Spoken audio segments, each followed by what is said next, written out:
అందరికీ నమస్కారం అండి. నేను మీ జగదీష్ టంకాల. కంగ్రాచులేషన్స్ కమల్ హాసన్ గారు రాజ్యసభ సభ్యుడిగా నిన్న ప్రమాణ స్వీకారం చేశారు డిఎంకే మద్దతుతోటి.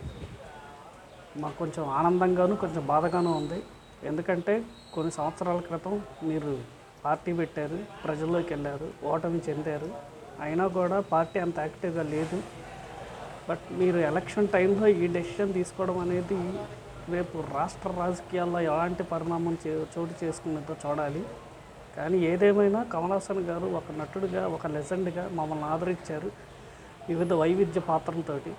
తర్వాత నాయకుడు సినిమాలో మీరు నాయకుడు క్యారెక్టర్ వేశారు. బట్ రియల్ లైఫ్లో మీరు మీ పార్టీకి నాయకుడు అయ్యారు. బట్ ప్రజలకి నాయకుడు అయ్యారో లేదో కాలం నిర్ణయించాలి. ఏదేమైనా మొత్తానికి రాజ్యసభ సభ్యుడిగా మీరు ఎన్నికైనందుకు ఆనందిస్తున్నాం. మీ సేవల్ని తమిళనాడులో విస్తృతంగా అందించాలని చెప్పి ఆశిస్తున్నాం. Thank you.